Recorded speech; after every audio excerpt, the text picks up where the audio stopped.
ಆಚಿ chilli powder ಸಖತ್ ಖಾರ ಬಣ್ಣ ಮತ್ತು ರುಚಿ ಆಚಿ ಚಿಲ್ಲಿ ಪೌಡರ್. ವಡೋದರಾದಲ್ಲಿ ನಡೆದ ಭಾರತ ಹಾಗೂ ನ್ಯೂಜಿಲೆಂಡ್ ನಡುವಿನ ಮೊದಲನೇ ಏಕದಿನ ಪಂದ್ಯದಲ್ಲಿ ಕಿವೀಸ್ ವಿರುದ್ಧ ಭಾರತ ಭರ್ಜರಿ ಜಯ ಸಾಧಿಸಿದ್ದು ಶುಭಾರಂಭ ಮಾಡಿದೆ.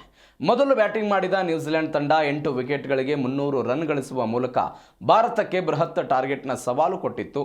ನ್ಯೂಜಿಲೆಂಡ್ ಪರ ಡೇವನ್ ಕಾನ್ವೆ ಮತ್ತು ಹೆನ್ರಿ ನಿಕೋಲ್ಸ್ ಅರ್ಧ ಶತಕ ತಂಡಕ್ಕೆ ನೆರವಾಯಿತು. ಡ್ಯಾರಿಲ್ ಮಿಚೆಲ್ ಅವರ 71 ಎಸೆತಗಳಲ್ಲಿ 84 ರನ್ಗಳ ತಂಡ ಉತ್ತಮ ಸ್ಕೋರನ್ನು ಗಳಿಸುವುದಕ್ಕೆ ನೆರವಾದರು. ಭಾರತದ ಪರ ಹರ್ಷಿತ್ ರಾಣಾ ಮತ್ತು ಪ್ರಸಿದ್ಧ ಕೃಷ್ಣ ತಲಾ 2 ವಿಕೆಟ್ಗಳನ್ನು ಗಳಿಸಿದರು. ಈ ಬೃಹತ್ ಮೊತ್ತವನ್ನು ಬೆನ್ನತ್ತಿದ ಭಾರತ 6 ವಿಕೆಟ್ಗಳನ್ನು ಕಳೆದುಕೊಂಡು 49 ಓವರ್ಗಳಲ್ಲಿ 306 ರನ್ ಗಳಿಸುವ ಮೂಲಕ ಭರ್ಜರಿ ಜಯ ದಾಖಲಿಸಿದೆ. ಉತ್ತಮ ಪ್ರದರ್ಶನ ನೀಡಿದ ಶುಭ್ಮನ್ ಗಿಲ್ 56, ವಿರಾಟ್ ಕೊಹ್ಲಿ 93 ರನ್ ಗಳಿಸಿದರೆ ಶ್ರೇಯಸ್ ಅಯ್ಯರ್ 49 ರನ್ ಗಳಿಸಿ ತಂಡದ ಗೆಲುವಿಗೆ ನೆರವಾದರು. ಆದರೆ 93 ರನ್ ಗಳಿಸಿ ಉತ್ತಮ ಆಟ ಆಡ್ತಾ ಇದ್ದ ಕೊಹ್ಲಿ ಶತಕ ವಂಚಿತರಾಗಿ ಪೆವಿಲಿಯನ್ಗೆ ಮರಳಿದ್ದು ಅಭಿಮಾನಿಗಳಿಗೆ ಕೊಂಚ ಬೇಸರವನ್ನು ಉಂಟು ಮಾಡಿತು. ಅಂತಿಮವಾಗಿ ಹಿತೇಶ್ ರಾಣಾ ಮತ್ತು ವಾಷಿಂಗ್ಟನ್ ಸುಂದರ್ ಕ್ರೀಸ್ನಲ್ಲಿದ್ದು ಭಾರತಕ್ಕೆ ಜಯವನ್ನು ತಂದುಕೊಟ್ಟಿದ್ದಾರೆ.